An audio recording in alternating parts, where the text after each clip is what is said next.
So, I have a goal for being yet another narcissistic channel, and it's not just personal experience, which I probably will share along the way, but it has to do with probably just being like a decent and kind person in this world, and how, maybe our earlier experiences and upbringings make us either more docile and agreeable and helpful and kind, or we're born that way. I think we're born that way, really, because I think the same treatment in another person can make them a monster or just more selfish or whatever. And so it reminds me of Schopenhauer, who described how when someone has a photographic memory, that is a God-given gift. You can't study to have a photographic memory. You just either have it or you don't. And he was saying the same thing about your soul being good, that you can't necessarily try to have a good soul. You're born with it, and that's a gift too. So you are born with a good soul, and then that has something to do with a reincarnation attitude, which I learned from Manly P. Hall, who says that everything you learn, if you've been here multiple lifetimes, and your soul remains indestructible, and so you're in different bodies. The body, perishes each lifetime, but your soul leaves this planet with the lessons that you've learned and the karma that you've created. So the mistakes you've made and the things you've done well. None of it's wasted. None of it disappears. So the good and the bad. So that's kind of nice. So to me, I feel like Tony and I were born with good souls, and therefore it just sort of positions you to be really careful of the people who are still learning a lot of lessons and don't really register on my radar as being good souls, but who I wanted to be good souls. I want to believe in the goodness of people more than they actually are. And I think learning about narcissism has taught me that as much as you want to believe that people just need to be loved and they're misunderstood, and if you just show them friendship and kindness, they'll respond in kind, but then they don't, right? And they break your heart and kind of fuck with you along the way. And I've learned this through having what I thought was a special relationship with my sibling, and then learning at every step of the way, she undermined me and made me feel like I wasn't enough. And I just accepted that as maybe I'm not enough, because there's a humility to people who are gentle and kind. And society is rather, in your face and aggressive, and you got to get the A's, and you got to be great at sports, and you got to look great, you got to feel confident. And if you are a little shyer just by nature, I think people just presume you're weak and you're not worthy. And that's where you get screwed up. And that's where you start to accept shitty treatment, from the beginning with your family. And not to mention the scapegoat and all that shit, And it's like you almost have to be an asshole to compete with them, or to keep up with them. And if you're not interested in it, and you're not competitive, and you're not aggressive, you just get presumed to be tossed to the side and lightweight, and that the gifts and the abilities that you have are not even worth noting, or that's the way they make you feel anyway. And you believe it because you're raised like that, and then you live in a culture that reflects that. So instead of us just being gluttons for victimhood or misery, you do have a different mindset from the moment you're here. And it does predispose you to abuse, for people who are willing to be abusive. if I have someone who's vulnerable in my care, I'm never going to abuse them, ever.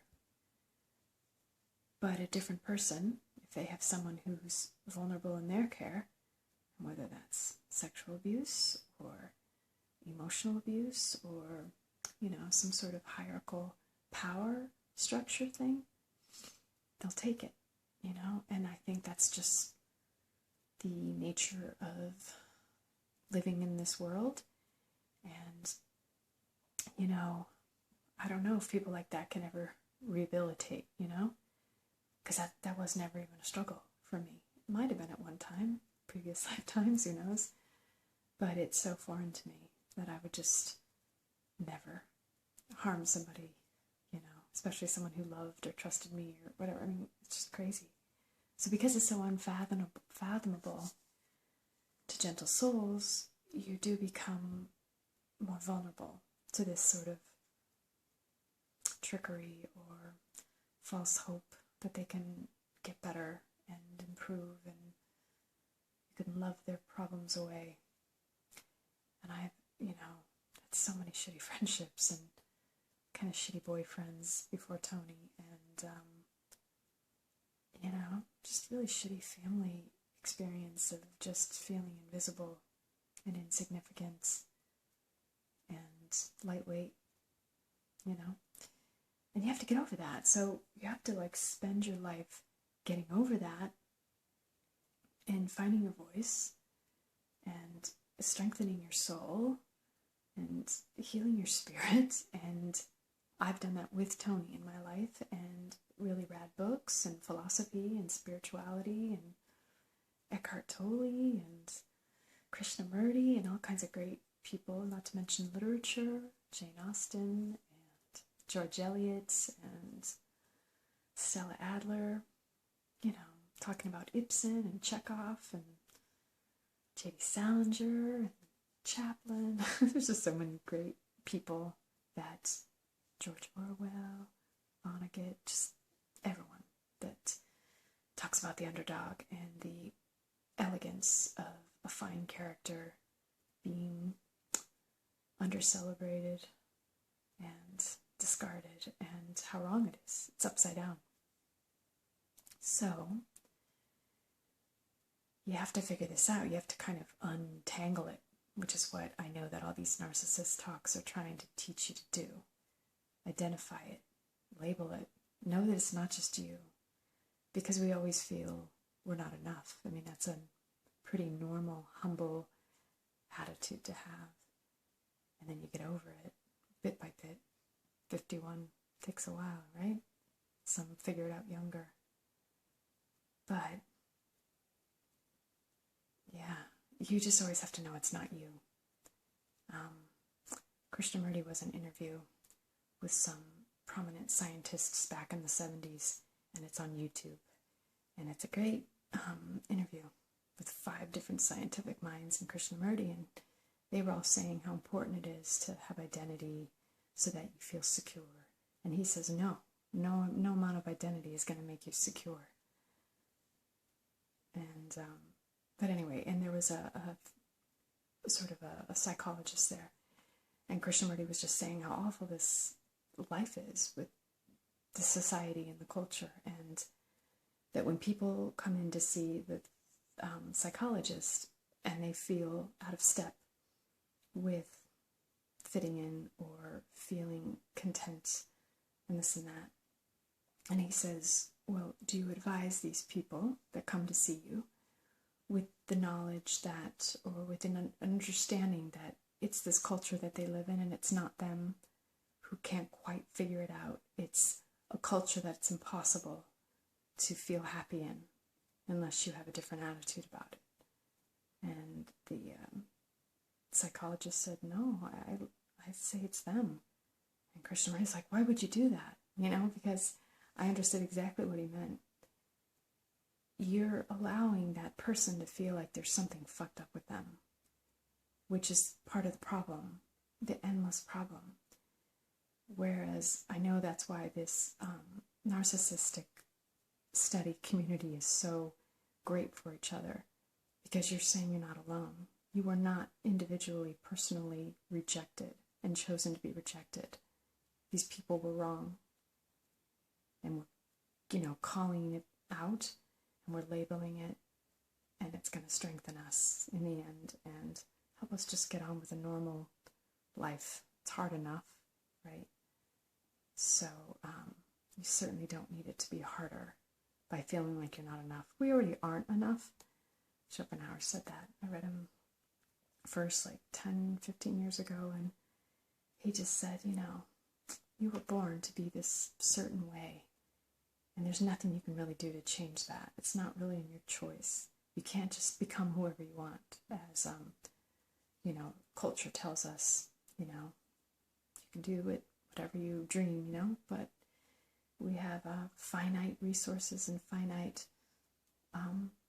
personality tendencies and strengths and abilities, and the sooner you make peace with that, you can go, okay, yeah, I'm not the smartest person, I'm not great at math, I'm not this, but I'm kind of courageous, and I'm really independent, and I have an artistic way of looking at life, and I know how to love, and I know how to care, I cook great, that kind of thing.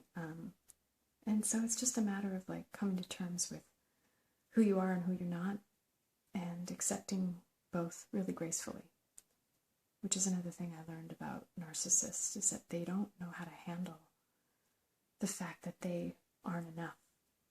But we all have to find a way through that difficult area, that gray area of not feeling like crap, but also accepting that we have limitations, and you can't just go around making people feel bad about themselves so that you can feel good about yourself, because you don't know how to go through that squirm-inducing process where you have to come to terms with who you are and who you're not.